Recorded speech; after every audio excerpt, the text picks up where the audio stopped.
우리 서로 얼굴을 한번 바라봤으면 좋겠습니다. 좀 불편하시더라도 이렇게 뒤를 이렇게 돌아보시면서 서로 얼굴을 한번 바라볼까요?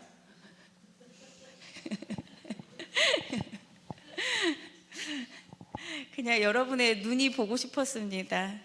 그 사람의 눈을 바라보면 그냥 보여지는 게 다가 아니라 그 눈빛 안에 모든 게 담겨 있잖아요. 그 깊이가 있잖아요. 눈동자 안에. 이렇게 눈을 서로 바라볼 때 서로 마음이 느껴지는 것 같아요. 그래서 우리는 모두 주님 앞에 하나잖아요. 형제 자매니까 서로 사랑하는 눈빛으로 한번 바라봤으면 하는 마음에서 서로 눈을 바라봤습니다. 자, 이번 주가 사순절 마지막 주입니다. 예수님께서 광야에서 40일 동안 금식하시면서 기도하셨습니다. 또 이스라엘 백성들은 40년을 고된 광야의 시간을 보냈습니다.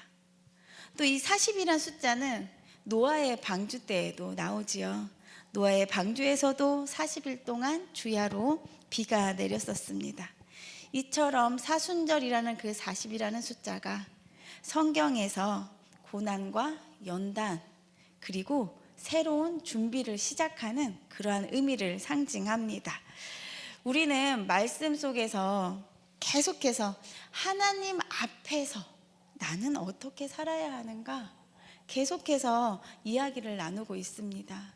그 이야기 가운데 우리가 함께하는 가운데 우리가 하나님 앞에 어떻게 살 것인가 고민하며 회개하고 또 돌이키는 시간을 계속해서 갖고 있는데 결국 우리가 돌아서야 하는 길은 성경의 말씀대로 하나님께로 돌아가야 할 줄 믿습니다. 아멘.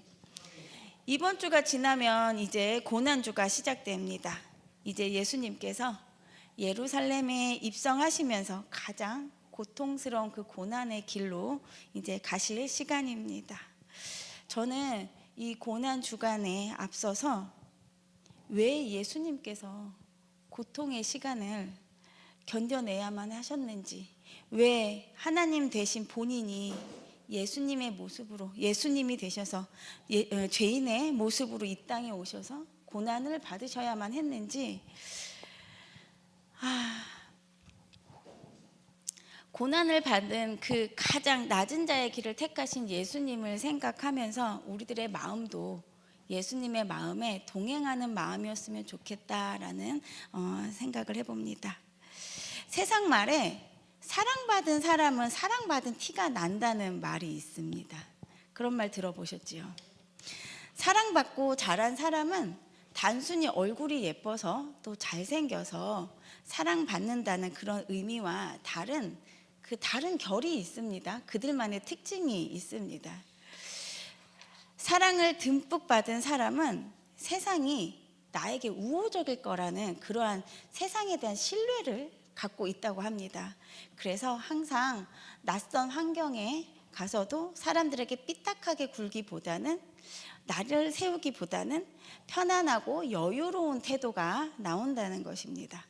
또한 실패하거나 비난의 소리를 듣더라도 나를 지지해주는 사랑의 뿌리가 있기 때문에 그 뿌리 덕분에 건강한 자존감으로 그 사람을 다시 일으켜 세워줄 수 있는 힘이 됩니다. 사랑을 많이 받은 사람은 누군가에게 사랑을 전하는 것도 참 자연스러워 보입니다. 그런 사람에게는 긍정적인 에너지와 내면의 평온함이 겉으로 배어 나오기 때문에 사랑받는 티가 난다, 사랑받는 것이 흘러나온다, 이러한 이야기가 있는 듯합니다. 우리는 사랑받고 있습니까? 아멘. 우리는 하나님의 사랑을 받는 자들입니다. 지금 이 시간도 우리는 사랑을 계속해서 받고 있습니다. 우리가 받고 있는 그분의 사랑의 그 너비와 또 길이와 높이와 그 깊이가 어떠한지 우리가 그 사랑을 깨닫기만 한다면 우리는 하나님의 그 모든 것에 충만함으로 충만해질 것입니다. 아멘이지요.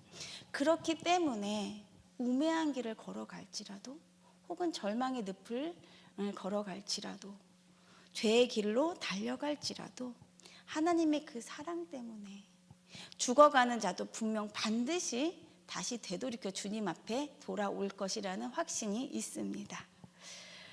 저는 보이지 않는 이 하나님의 사랑을 어떻게 하면 우리 이 죄인이 깨달을 수 있을까?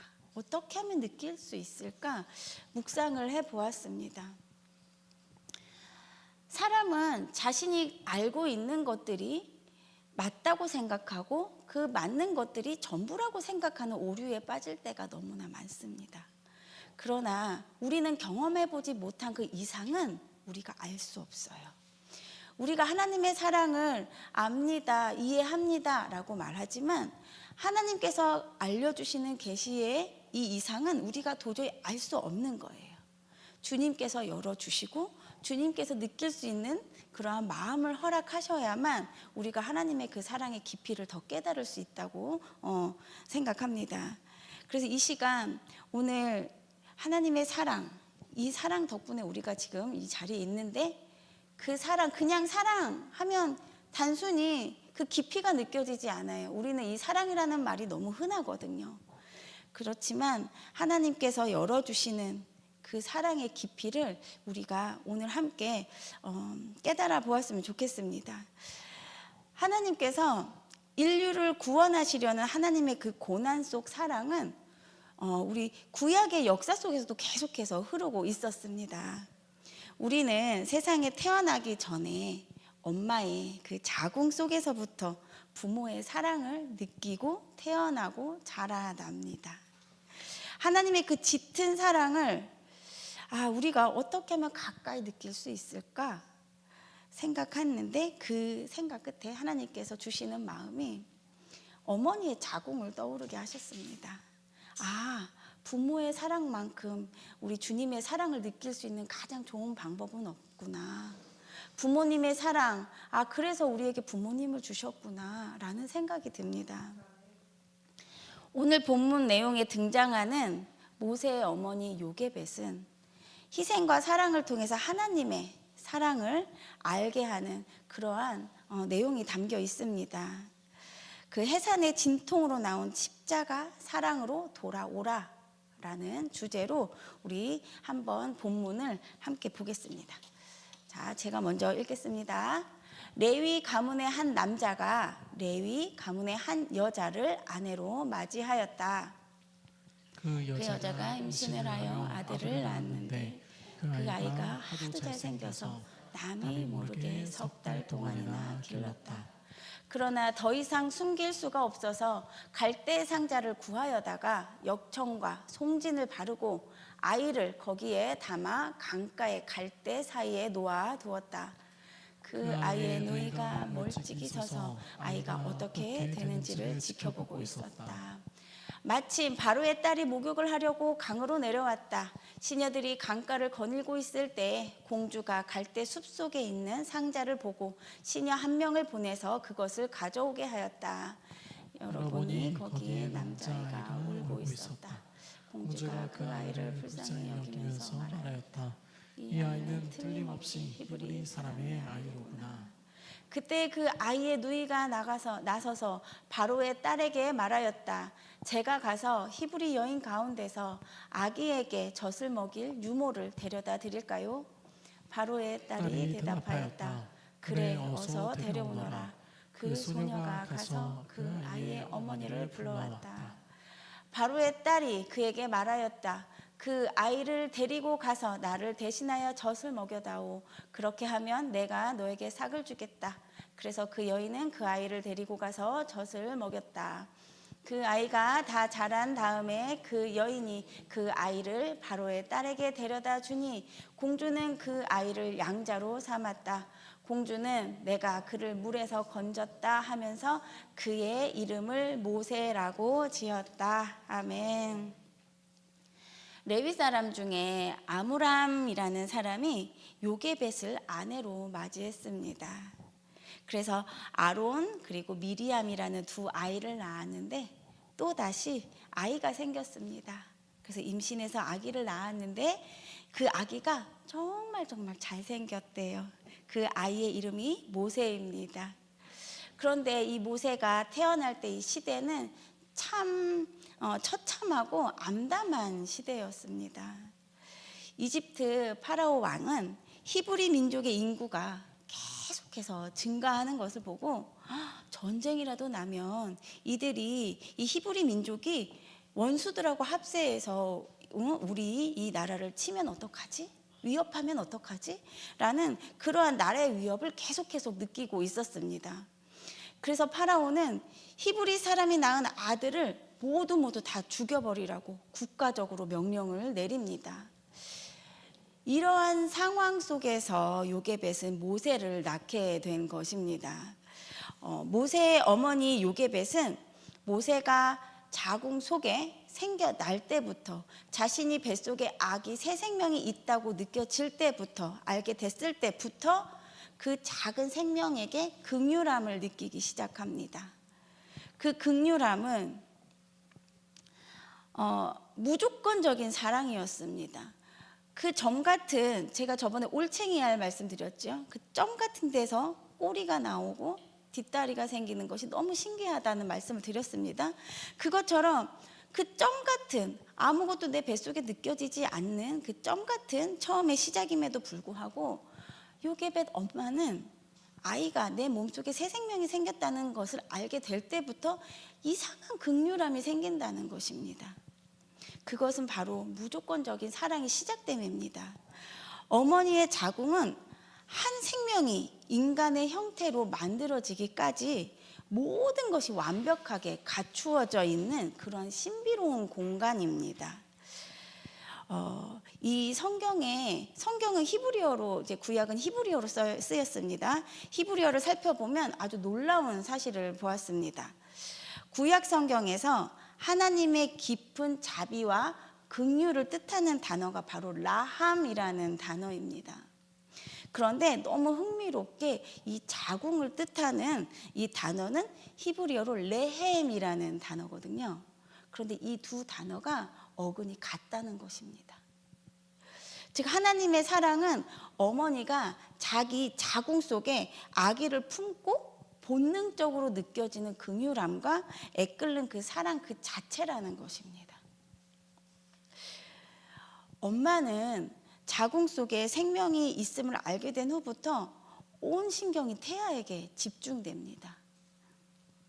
먹는 음식에서부터 행동 하나하나까지 아이를 지키기 위해서 엄청 조심하죠. 또한 엄마의 감정도 아기한테 전달되기 때문에 옛 어르신 말씀에 좋은 것 봐라, 좋은 생각해라 라는 말씀 많이 하셨잖아요. 그것처럼 엄마의 감정조차도 엄마는 아이에게 가장 좋은 환경을 만들어주고 좋은 것을 영향 주기 위해서 조심스럽게 생각한다는 말입니다. 이러한 엄마의 모습은 아기를 보호해내려는, 그러한 지켜내려고 하는 그러한 사랑입니다. 이렇듯 하나님께서 우리를 긍휼히 여기신다는 것은 나를 사랑하셔서 온 마음을 나에게 초집중하고 계시는 것입니다. 나를 보호하려고, 나를 지켜내려고. 이러한 모습을 우리가 그냥 성경으로는 잘 느끼기가 어렵다는 말입니다. 정말 안타까워요. 그래서 어머니들은 아기를 낳아 보셨지요. 그래서 그 마음을 더욱더 아실 텐데 그 엄마의 마음이 얼마나 애끓는 마음인지, 자식을 향한 사랑이 어떠한 사랑인지, 그 사랑을 통해 우리가 그나마 하나님의 사랑을 조금이라도 알 수 있다는 것 이 자체가 얼마나 감사한지 모르겠어요. 이 자궁 안에서의 태아는 스스로 먹을 것을 구하거나 스스로 숨을 쉬려고 노력하지 않아도 됩니다. 오직 탯줄을 통해서 엄마가 공급해주는 영양분을 받고 엄마가 산소 호흡하는 그 산소를 가지고 호흡을 하게 됩니다. 그 영양분과 산소는 태아의 노력이 아니라 거저받고 있는 것이죠. 이렇듯 우리는 뱃속에 만들어질 때부터 하나님의 은혜로 이 땅 이 자리에 태어나 있다는 것입니다. 하나님은 우리를 자신의 사랑이라는 자궁 속에 우리를 넣어두셨어요. 그리고 우리를 사랑으로 품어주시고 생명 주시면서 그 호흡을 공급해 주고 계시는 것입니다. 우리가 그것을 인지하지 못하면 어떤 순간에도 우리가 하나님의 사랑을 인지하지도 못하고 매일마다 내 삶에 쫓겨서 바쁘게 살아가지만 하나님은 그 어떤 순간에도 놓치지 않으신다는 거예요. 내가 하나님을 인지하지 못한다고 하나님께서 예이놈하고 순간 호흡을 차단시키시는 게 아니시잖아요. 계속 우리들에게 호흡을 주시면서 우리를 지키시고 돌봐주시고 계시다는 겁니다. 이렇듯 우리가 하나님의 사랑 가운데 거함은 태아가 엄마의 자궁 속에서 느끼는 그런 진정한 안식과도 같습니다. 요게벳은 자신의 전부를 바쳐서 아기를 지켜내어서 그 해산의 고통을 겪고 난 후에야 모세가 이 땅에 태어납니다. 해산의 고통이라는 것이 있습니다. 그 해산의 고통은 참 경이롭습니다. 놀랍습니다. 그렇지만 그 해산의 고통은 결코 부드러운 일이 아니죠. 산모의 온 몸속에 있는 피가 많이 쏟아져 내립니다. 그리고 아기를 품고 있는 그 10달 내내 조금씩 뼈가 다 이렇게 벌어집니다. 그래서 왜 아기를 낳고 나면 골반도 벌어지고 온 몸에 뼈가 시리다는 말이 있잖아요. 그래서 온 마디마디가 다 벌어지고 부서지는 그런 고통을 10달 동안 잘 품고 있던 아기를 낳을 때 그 고통을 겪고 난 후에야 생명의 그 울음소리를 들을 수 있습니다. 하나님께서도 우리를 위해서 이러한 고통을 겪으셨습니다. 하나님께서 어떤 고통을 겪으셨지? 잘 이해가 안 되실 수도 있을 것 같아요. 우리 함께 한번 더 알아보겠습니다. 예수님은 곧 하나님 본인이십니다. 맞으십니까? 맞습니다. 하나님께서 우리의 생명을 살려내시기 위해 본인이 직접 해산하는 고통을 겪으셔야만 했습니다. 하나님은 죄인된 우리의 죄의 값을 대신 치르시기 위해서 하나님 본인이 직접 죄인이 되기로 작정하셨습니다. 그리고 높은 보좌가 아니라 죄인인 우리들이 있는 가장 낮은 곳인 이 땅을 택하셔서 본인이 친히 이곳에 오신 것입니다. 예수님께서 십자가에 매달려서 겪으신 그 끔찍한 그 육체적 고통과 영적 고통은 우리라고 하는 이 새로운 생명을 탄생시키기 위해서 하나님께서 스스로 감내하신 진통과도 같습니다. 우리의 이러한 생명값은 하나님이 자신인 예수 그리스도의 목숨을 내놓아서 그렇게 해산하는 고통으로 얻어진 목숨의 값입니다. 엄마는 아기를 고통 끝에 낳지만 아기가 응애하고 태어나면서 아기를 본 순간 어떤 마음이 드셨습니까? 그 고통이 잊혀지지요. 생명을 낳는 그 기쁨이 지금껏 내가 앓고 있던 그 고통보다 더 크기 때문에 아기를 보는 순간 아프다 라는 마음보다 기쁨의 마음이 더 크지요. 이렇듯 하나님께서는 새 생명으로 낳은 우리를 자신의 죽음을 감내할 수밖에 없었던 그 죽음보다도 그 고통보다도 더 크게 기쁨으로 여기신다는 것입니다. 요게벳은 모세를 낳고 큰 기쁨으로 여겼습니다. 그 아기가 어찌나 예쁘던지 어찌나 사랑스럽던지 요게벳은 아기를 나일강에 던져 죽이라는 그러한 국가의 명령을 도저히 실행할 수가 없었습니다. 자신이 아기를 숨기고 있다는 것이 밝혀지게 되면 어떻게 됩니까? 자신도 죽을 수 있는 그러한 상황입니다. 그러한 위험인데도 불구하고 그것을 감내할 만큼 아기가 극률했고 너무 사랑스러웠습니다. 요게벳은 자신의 목숨을 내놓으려는 심정으로 가슴 졸이며 석 달 동안 모세를 숨겨서 키워내기 시작합니다. 여러분 아기 키워보셨잖아요. 아기를 키워보신 분은 울음소리가 밖에 들리지 않도록 숨겨서 키운다는 것이 얼마나 어려운 일인지 알 것입니다. 솔직히 이거는 거의 불가능한 일이라고 생각이 됩니다. 아기는 태어나면 모든 표현이 울음으로 시작되지요. 아기는 태어나면 2시간에 한 번씩 우유를 찾습니다. 그리고 그 배고픔을 그 울음 신호로 표현을 합니다. 그러니 아기는 계속 2시간에 한 번씩 응애 하고 계속 우는 거예요. 또 잠을 재우는 건 어떻습니까? 그냥 배부르게 저 다 먹고 나서 졸리면 7, 8시 푹 자면 좋지만 대부분 아기들은 그렇게 하는 아기들이 별로 없습니다. 태어나자마자 엄마의 자궁 속과 비슷한 환경을 아기들은 찾기 때문에 엄마들은 아기를 한번 재우려면 아기를 안고 둥실둥실 흔들어 가면서 뱃속의 소리와 비슷한 소리를 냅니다. 백색 소음이라고 하죠. 쉬쉬 하면서 이렇게 하면서 아기를 재우잖아요. 30분이 걸리든 1시간이 걸리든 어렵게 아기를 재웁니다. 요게벳이 아기를 키울 때 얼마나, 이 3개월 동안 아기를 키우면서 얼마나 힘들었을까? 조금은 공감이 되실까요? 이렇게 애지중지 가슴을 쓸어내리면서 키워낸 모세가 이제 100일이 되었습니다. 100일이 되면 얼마나 예뻐요? 방긋방긋 웃기 시작하죠. 눈을 맞추기 시작합니다. 이제 아기가 까르르 웃으면서 엄마를 바라보니 그 눈맞춤이 세상에서 그 어떤 기쁨보다 우리 요게벳은 너무 큰 거예요. 어떤 환희의 기쁨보다 이 아이가 나를 바라보며 방긋방긋 웃는 모습이 너무 기뻐요. 그런데 그 아이가 사실은 뭘 느끼면서 웃는 걸까요? 아니에요. 엄마의 감정을 느끼고 엄마와 교감해서 느끼는 게 아니에요. 그 베넷짓이라고 하죠.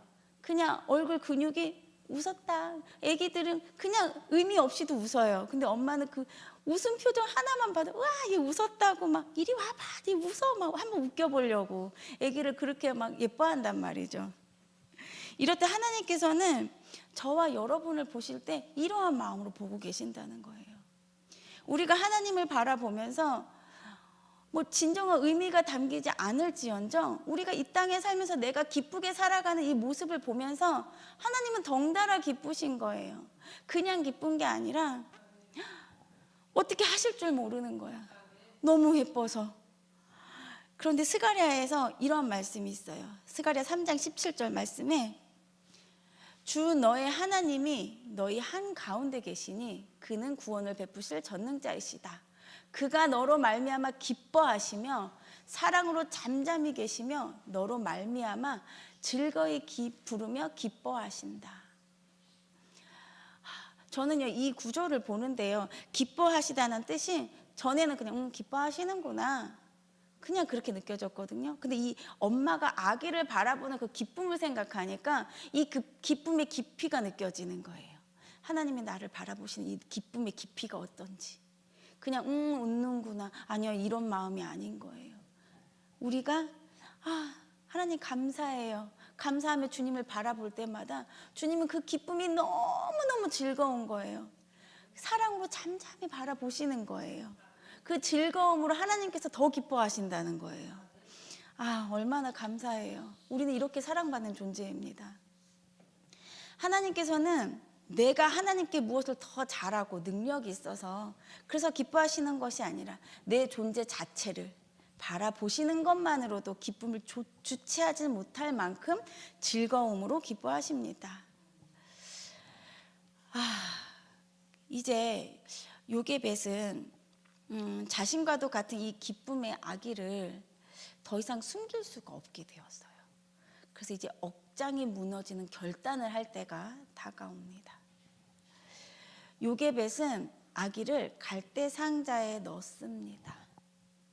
그리고 그 강가로, 나일강 강가로 흘려내 보내면서 그 마음이 어떨까요? 그 강은 어떤 의미이지요? 죽음의 강입니다. 죽음의 강으로 그 아기를 내보내야 하는 그 엄마의 심정.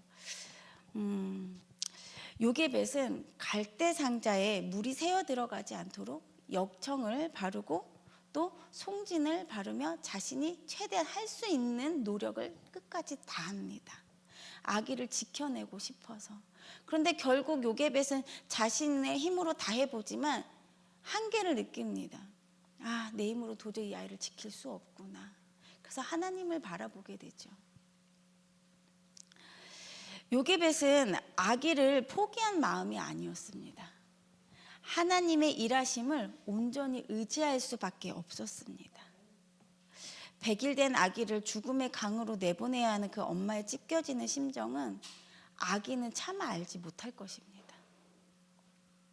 이와 마찬가지로 하나님께서 사랑하시는 예수님을 우리를 대신해서 죽음으로 새 언약을 맺게 하시고 또 성령을 통해서 우리를 시시때때로 죄로부터 지켜주시지만 우리는 주님의 그 하나님의 찢겨지는 그 사랑, 애달픈 사랑을 알지 못한다는 것입니다. 아기가 엄마의 마음을 다 헤아릴 수 없는 것처럼 말입니다. 아기 모세에게 갈대 상자는 노아의 방주 때처럼 심판의 물에서 이제 생명의 그런 생명을 보존해주는 그러한 방주로 뒤바뀌게 됩니다. 죽음의 강이 이 아기 모세한테는 유일한 생명의 강이 됩니다. 그것이 바로 살 길입니다. 이것은 곧 우리들에게 십자가와도 같습니다. 십자가는 원래 처형할 때 쓰이는 그러한 사용했던 도구입니다. 죽음을 뜻하는 도구이지요. 하나님께서는 그 거칠고 고통스러운 나무 틀 위에 예수님을 매달으심으로 인해서 우리를 그 죄의 홍수에서 건져내 주신 것입니다. 자식인 우리는 비록 부모 대신 하나님의 마음을 다 알지는 못합니다. 그러나 우리는 온전히 주님을 신뢰하며 따라가는 것만이 이 모세가 아기 바구니에 담겨서 죽음의 길로 가는 것만이 이 아이가 살 길인 것처럼 우리도 주님을 따라가는 것만이 우리가 살 길이라는 것입니다. 우리는 하나님이 자신의 그 사랑으로 빚어진 이 자녀들을 죽음의 강가에 그냥 내버려 두지 못하시는 그런 마음을 조금이나마 알 수 있습니다. 하나님 스스로가 못 견디신 거예요. 우리가 죽어가는 그 발걸음을 주님께서는 본인 스스로가 견딜 수 없으신 거예요. 내 사랑하는 저 자가 저 죽음의 길로 걸어가는데 내가 어찌 가만히 있겠냐고. 내 아이가 죽음의 길로 가는데 가만히 있을 부모가 어디 있겠습니까? 야, 가지 마. 차라리 내가 갈게. 그 아이 가는 뒷걸음을 잡지 않겠습니까? 차라리 내가 죽어서라도 갈게. 그런 마음 아니겠습니까? 제가 예전에 저희 엄마가요, 제가 큰일이 한 번 있었습니다. 비가 억수같이 내리는 날이었어요. 엄청 많이 내려서 뭐 진짜 하늘이 뚫린 것처럼 막 빗소리가 막 다다다다다다 흘릴 정도로 그렇게 비가 몰아치는 날이었는데 그날 제가 큰일을 한번 겪었었어요. 근데 저는 대전에 있었고 저희 엄마는 인천에 있었습니다. 그때 저희 엄마는 장롱 면허였어요. 운전을 잘 못하실 때였어요. 그런데 그 빗길을 뚫고 오셨더라고요. 저는 그날 잊을 수가 없어요. 사랑 때문에, 자식을 사랑하는 그 마음 때문에. 우리가 이 하나님의 사랑을 어찌 알 수 있겠습니까? 이 인간의 한계잖아요. 내가 무슨 수로 하나님의 사랑을 알 수 있겠어요? 하지만 부모님을 통해서 조금이나마 주님의 사랑을 조금이나마 느낄 수 있는 우리들이 되었으면 좋겠습니다. 우리들의 죽음을 그냥 바라볼 수 없었던 하나님은 자신이 사랑하는 독생자 예수님을 희생토록 하셨습니다. 예수님은 하나님 아버지의 마음을 아셨어요. 그래서 아버지의 마음을 아셨기 때문에 그 십자가의 죽음을 기꺼이 받아들이시면서 순종하셨습니다. 이렇게 우리는 새 생명을 얻은 거예요. 그냥 너에게 새 생명을 줄게. 내가 십자가에 죽었으니 너는 이제 새 사람이 되었어. 그냥 한 줄의 글자가 아니라 이렇게 우리는 새 생명을 얻은 거라고요. 지금 내가 이렇게 살아있는 것, 주님의 자녀로 살아가는 것이 하나님이 목숨을 다 바쳐서 그렇게 건져낸 목숨으로 우리가 지금 살아있다는 것입니다. 그러니 우리가 하나님의 은혜로 얻은 이 생명이 가벼운 생명은 아니지요. 절대 가벼운 생명이 아닙니다. 내 생명은 내 것이 아닌 하나님 대신 예수님의 목숨과 바꾼 목숨값입니다. 우리의 생명이 이렇게 귀한 생명인데 스스로 자살할 수 있겠습니까? 목숨을 끊어야겠다는 생각할 수 있겠습니까? 우리는 흔히 말합니다. 아, 죽겠다. 아, 죽고 싶다. 라는 말을 너무 자주 사용합니다. 아까 저희 권사님이 제가 지나가면서 은연 이제 문득 들었는데, 아, 살겠네. 아, 살겠네. 이렇게 말씀하시더라고요. 힘들다는 말씀이시거든요, 사실은. 그런데 그 말씀 속에서 와, 저는 그 말씀 하나도 제 마음에 오더라고요. 그렇지, 내 생명 내 게 아닌데 내가 어떻게 함부로 아, 나 힘들어 죽겠네라는 말을 합니까? 근데 우리는 너무나 흔히 사용하는 말이라는 거죠. 너무 대수롭지 않게. 그리고 우리 이 현 시대가 내 목숨 내 건데 조금만 힘들면 자신의 삶을 포기해버리는 삶이 너무나 많지 않습니까? 너무나 안타까운 거죠. 이 목숨 어떻게 살리시는데. 우리가 평생을 다해도 생명의 은인 대신 예수님의 종으로 살아갈지라도 우리는 그저 그냥 아, 감사합니다. 하나님 앞에 감사합니다. 잊지 말아야 할 존재입니다. 그럼에도 불구하고 하나님께서는 너를 종으로 여기지 않으셨습니다. 아까 찬양에서처럼 너는 내 아들이라고, 해산의 고통으로 너를 낳았다고 하나님께서는 우리들에게 계속 말씀하고 계십니다. 이 성경 자체가요, 이 성경 이 한 권 자체에 대해서 전부가 다 계속해서 말씀해주고 계시는 거예요. 내가 너를 어떻게 낳았는지 봐봐. 내가 너를 이 죄의 고통에서 어떻게 이끌었는지 봐봐. 네가 이 죄에서 얼마나 힘든 삶을 살아가는지 봐봐. 근데 내가 너를 건져줄게. 그냥 건져주는 게 아니라 내가 너 그 아픈 고통 속에 있는 걸 내가 못 견디겠어. 그래서 건져주는 거야.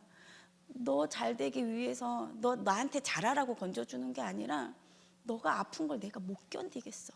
그래서 우리를 건져주신 거란 말이죠. 그럼에도 불구하고 우리들의 삶은 어떻습니까? 날마다 내 삶 속에 부인하면서 주님 부인하면서 살고 계시지 않습니까? 아니요, 저는 주님 부인한 적 없어요. 저는 아침에 눈 떠서 성경 보고 바른 말 하고 예수님 말 전하고 저는 율법적으로도 너무너무 잘하고 살아요. 아니요, 그런데요, 우리는요 본성이 죄인입니다. 의인으로 칭함을 지금 받았지만 그래서 우리는 의인이라고 하지만 우리는 계속해서 죄를 짓고 사는 죄인이고 죄인된 의인이라는 거죠. 우리는 수시로 생각으로 들어와요. 불평스러운 생각, 짜증스러운 생각, 아, 이것도 못하겠는데 저것도 못하겠는데 저 사람은 왜 저래?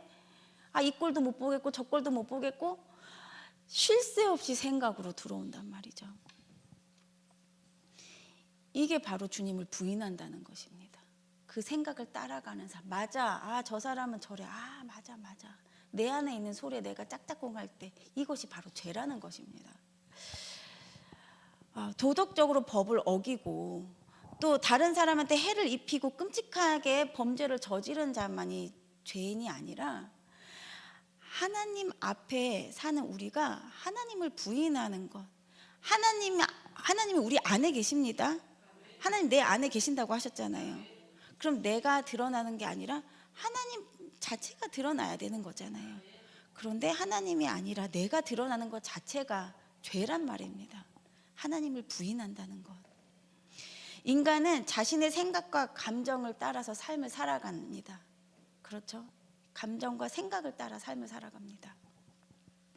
그런데 이것은 곧 육신을 따라 사는 삶이라고 성경에 써 있습니다. 육신의 생각은 사망이라고 또 말씀하십니다. 우리의 생각과 감정을 따라가는 이 삶은 육신의 생각이고 이것은 곧 사망의 생각이고 하나님을 부인하는 죄입니다. 하나님을 부인하는 것은 나의 생명의 근원으로부터 나를 단절시키는 행위입니다. 곧 하나님과의 단절은 영적인 자살 행위입니다. 육신의 생각은 하나님의 원수가 되는 것이기 때문에 하나님을 절대 기쁘게 해드릴 수 없습니다. 육신대로 살면 반드시 죽을 것이고 영으로서 몸의 행실을 죽이면 살 것이다 라고 분명 말씀하십니다. 예수님은 죄의 죽음을 이기고 부활하셨습니다. 그리고 원래 주님의 높임 받으시는 영광의 자리로 다시 올라가셨습니다. 예수님께서 죄인들을 위해 죄인으로 오심은 자신을 낮추심입니다. 그런데 예수님께서 죽으심으로, 자신을 낮추심으로 다시 영광받아서 높이심을 받으십니다. 이것이 바로 하나님의 일하시는 방법입니다. 나를 낮출 때, 예수님을 따라서 나를 낮출 때 우리들이 높아지는, 하나님의 영광이 드러나는 이러한 삶이 하나님이 일하시는 방법이라는 것입니다. 그러니 우리가 따라야 할 것이 무엇입니까? 우리가 앞으로의 삶은 어떻게 살아야겠습니까? 우리가 앞으로 살아야 될 삶은 나를 사랑하사 자기 몸을 버리신 예수 그리스도를 따라가는 삶이 되어야 할 것입니다.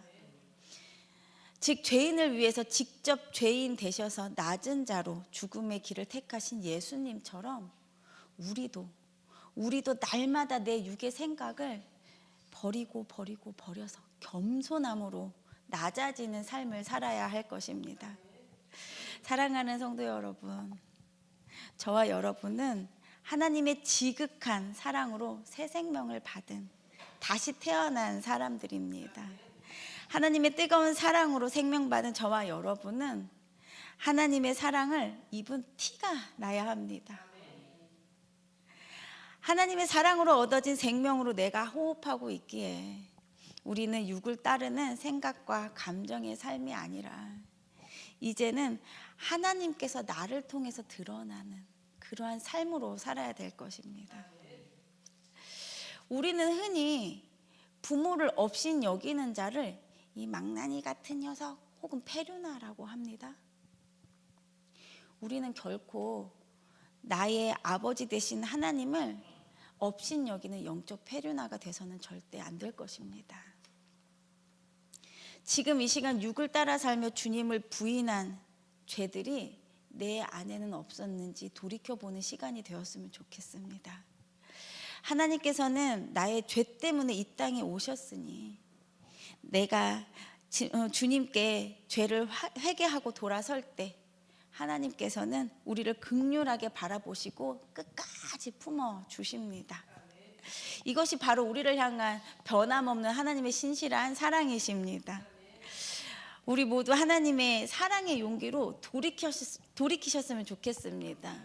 사랑을 많이 받은 자는요, 하나님 앞에 돌이키기 쉽습니다. 사랑의 힘으로 부정적인 모든 것 다 없애버릴 수 있습니다. 그것이 바로 사랑받는 사람이 티가 난다는 것입니다.